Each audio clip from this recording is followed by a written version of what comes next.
All right, guys, welcome to Kitchen Sense. We appreciate you joining us today, whether it's virtually or at one of our many locations around the Twin Cities. Today is going to be lesson one, and so lesson one is all about kitchen and food safety, as well as some 101 knife skills. So we'll jump right in by talking about some of the chef personal safety equipment. So the first and most basic one is going to be a chef coat, of course. So you see me here wearing a chef coat. These can really help for spills, burns, things like that. So if you have the long sleeve one, you know, they kind of have that larger flap on them. Typically you'll see the chefs with those rolled up, but if you're ever in a kitchen, like kind of working over a stove, those longer sleeves are for kind of keeping your arms from potentially getting burned, things like that. You know, you'll also notice that the chef coat's a little bit more heavy duty, also to help with like the heat or just general burning, or even potentially like stabs or pokes from some of the sharp things that you might find around the kitchen. So talking about sharp things, we've got knives and knife skills. So obviously a knife is a multi-purpose kitchen tool. It's got a sharp edge, right? Usually it's somewhat of a sloping edge.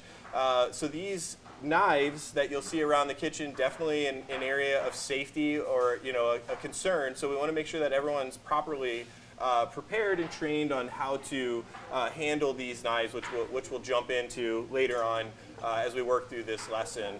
So definitely knives and knife safety, going to be a big focus here today. The next one is non-slip shoes. Definitely in a professional setting, this is going to be a little bit more important, but if it's something that you can, if you can bring or if you have, we definitely encourage those. So non-slip shoes going to be slip resistant, so they're going to have that sole on them that's going to help just obviously make sure that we're not slipping. You know, a kitchen can have, you know, slips, spills, you know, whether it's coming from a steam oven like the one you see behind me, or just in general from maybe the warewashing area. So it's definitely something that we want to be aware of our surroundings in and out of the kitchen, and those non-slip shoes are always going to help with that. Next one's going to be a thermometer. You'll see this here on my sleeve. We'll make sure that your instructor provides you with that thermometer. Again, you know, if you're taking this class virtually today, if you're cooking at home, we'd also recommend to have one of these. So our thermometer's, you know, going to help us make sure that our food is properly cooked, cooled, or reheated. So, you know, a good chef should always have one of those right there on the sleeve or just around their station. Next one is going to be either a pen or a marker or both. I just kind of like to have that nice Sharpie marker. So this Sharpie is going to be really important to make sure that we have the right tool for labeling, dating, and sort of filling out our prep list and all the things that we're going to go into later on in our curriculum with Kitchen Sense. So the last and most important thing I want to talk to you guys about in this general kitchen safety and knowledge is going to be hand washing. So in each of our locations, or if you're at home, we want to make sure that we're always washing our hands. This is the best thing that chefs can do to make sure that we're not spreading food bacteria or foodborne illness. And you know, again, soap. You know, the old joke is kind of like you wash your hands enough until you can sing row, row, row your boat 3 times. At the end of the day, we just need to make sure that we're always washing our hands, especially after handling raw or sensitive foods or previously unwashed foods. So let's make sure that we're always washing our hands right away when you come into the kitchen, and then anytime after you're handling potentially hazardous food ingredients. All right, guys, now let's talk about knife skills. And so what we'll do is we'll jump into the different types of knives that you might see around the kitchen or potentially at home.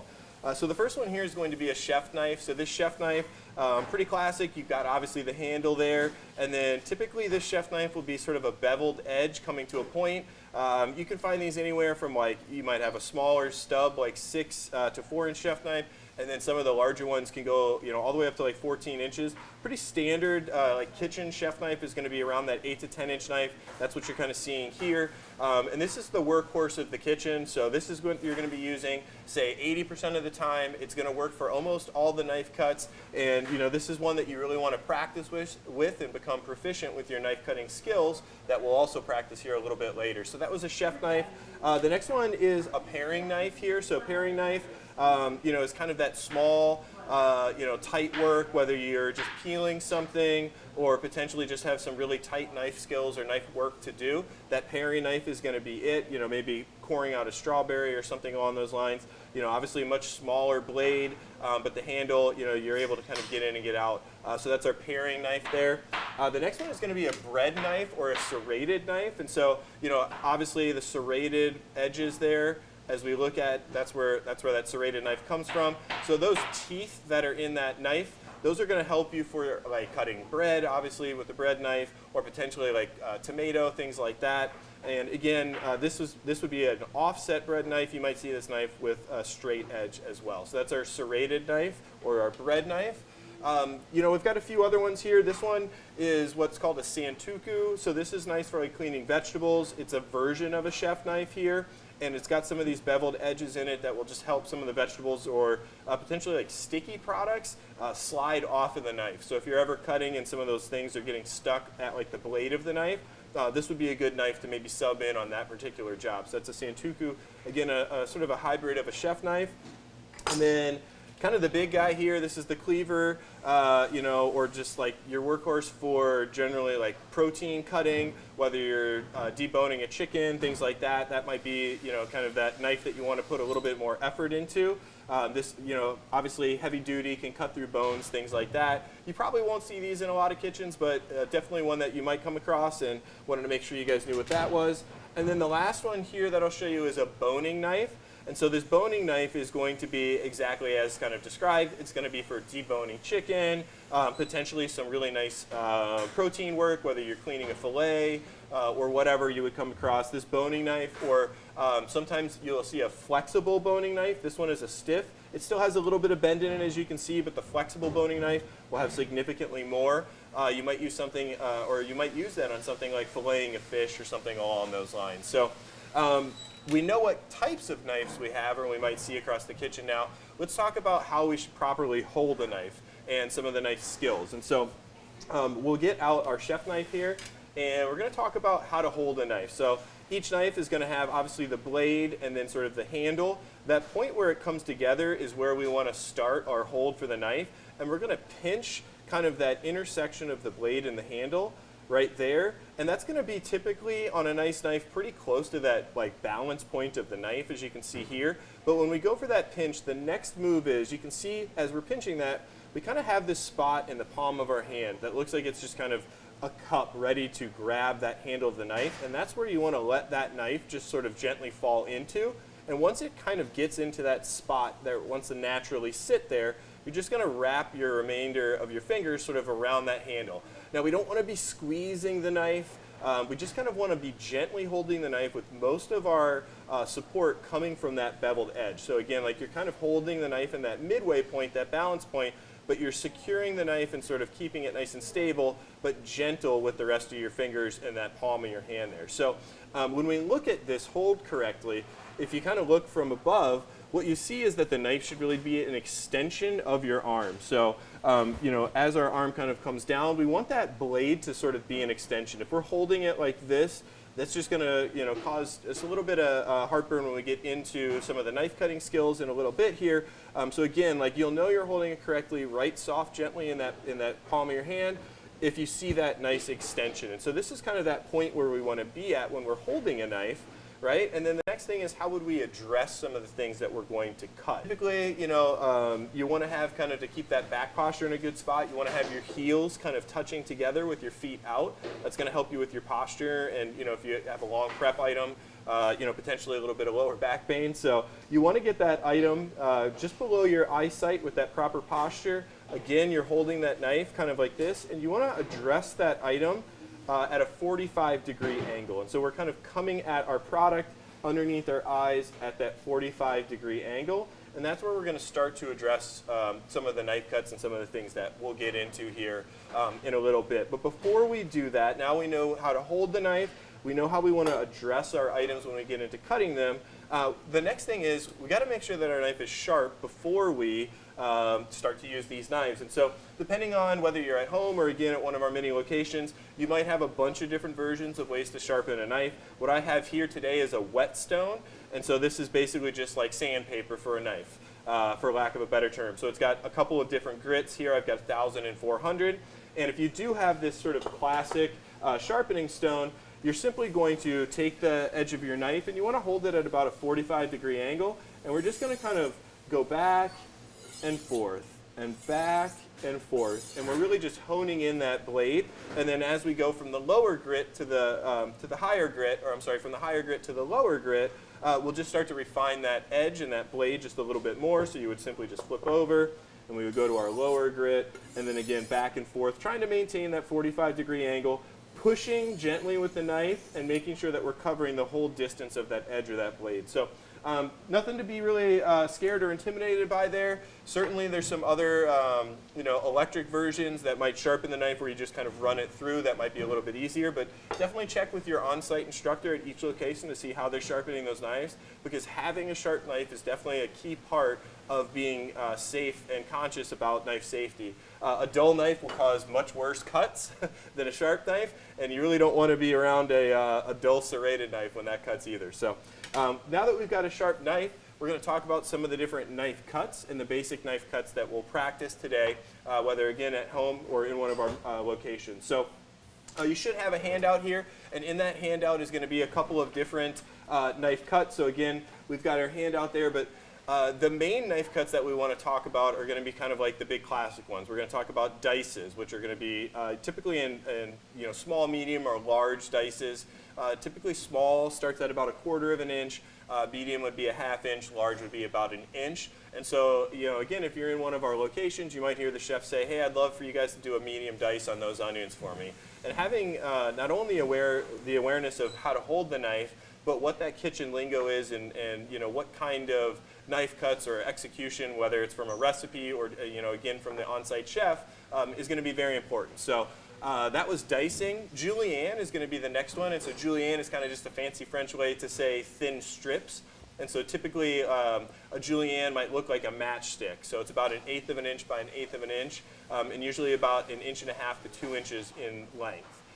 Brunoise is, again, that fancy French word, but that's a really fine dice. And so if we had a small dice that was, say, 1/4 of an inch, a brunoise is going to be that julienne just kind of cut into a very small dice, and we'll walk through some of those. And then mince would be sort of the last one, and so we might mince things like garlic or shallots or maybe some herbs. As you come into the kitchen again, you might see that on a recipe, and that's just about as tight as we can cut it, right? So if we're chopping herbs, we just want to make sure that those are really either a mince or a fine mince you might see in some of the recipes as well. So we've talked about all these different things now. We've got some kitchen equipment. Now let's cut a few things. And so in our Kitchen Sense daily demo, I'm going to show you a couple of these knife cuts and sort of a simple way to help you remember how to get to these different shapes. But then what I would invite you guys to do, whether again at home or in one of our kitchens, is to go practice holding your knife, sharpening your knife, and some of these knife skills. So let's jump in here with this tomato. So as we're looking at an item, one of the key things that you're going to do is you're going to try to find the plank. And so what do I mean by the plank? Well, every item has sort of this like sheet or this plank that's going to be in it. And from those planks, we want to make a slice. And from that slice, we want to make a dice. And so I know you might be looking at this tomato going, there's not a plank in there, but it'll start to make sense as you start to cut some more items in the kitchen. So let's go ahead and do that with this tomato here, and I'm going to show you how we're going to find our plank. So I'm going to cut this tomato just right in half here, and then we'll just actually cut it in half one more time. And then I've got these seeds on the inside. There may be a recipe that would call for those. In this case, I'm not going to necessarily use them, and we'll put them in our Kitchen Sense waste bucket, which is right here. And we'll talk more about that waste bucket and some of our food safety and food waste conversation in later episodes. But here you can see I just kind of trim those seeds out. And from this round object, I now have what we're talking about here is this plank that we're looking for. So we look for the plank, and a plank becomes a slice. And so now, again, I've got my knife straight. I'm going to address this product. It's going to be right underneath my eyes here. And at a 45-degree angle, I want to come to this product. And the key to kind of getting that nice hold for these items is this claw. And this is something that we didn't talk about previously, but want to make sure that you guys are familiar with. So it's going to be kind of like trying to throw a baseball left-handed if you're right-handed or something at first, or bowling left-handed if you're right-handed. But as awkward as it is, it's going to be one of the key things to keep you safe and to also make you more productive in the kitchen. So if we know how to hold the knife, the next thing is how do we hold our food?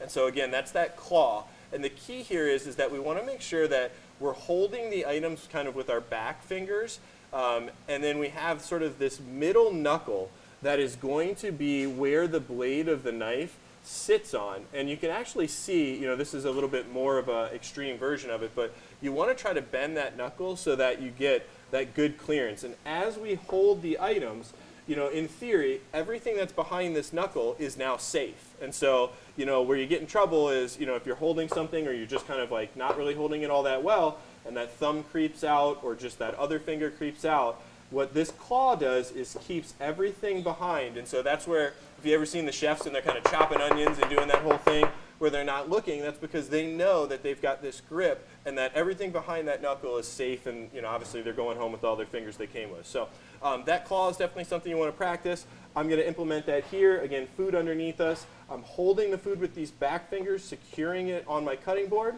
and then I've got that claw. And what I'm going to do is I'm just going to cut some strips. So a plank becomes a strip becomes a dice. And so I got my plank, and I'm just going to cut those strips. You know, you could back slice, which I'm doing here. Probably the faster and more comfortable way is you want to create this sawing motion. And so we're looking for, you know, this motion where we come down to the product and we let the knife do the work. We don't want to be pushing through product. Again, we don't want to be pushing through product. We want to be letting the knife do the work, and in this rocking motion, kind of creating these slices. And so again, a plank becomes a slice. As you can see, we get down to this last product, and my claw kind of has to adjust a little bit. And so our plank becomes a slice, as you can see there. Okay? And then if I rearrange those now my slice, again, I'm going to approach those so that I can come at it at a 45-degree angle. My slice becomes a dice. And so as I go for those dices, again, looking for maybe like that brunoise, I've now got what was a matchstick cut, or even a plank to start with, that turned to a matchstick that now becomes these really nice, all uniform dices. So again, if we look at that plank as we move some of this stuff to the side, let's go ahead and make ourselves another plank here from this tomato. And so I'm just rolling out those seeds, and we'll just kind of clean out and get a nice flat surface here. And so again, we found our plank, and we've got our plank. Let's say chef was asking for a medium dice. And so the same thing, we would just make a medium slice. And so if I want to end at a medium dice, instead of cutting those thin strips like I did previously, I would just cut, say, a half-inch strip. Okay, so now I have my half-inch strip, so my plank becomes my slice, and now my slice becomes my dice, and my dice just becomes a half-inch. And so that's how you can start to build some of these different knife cuts.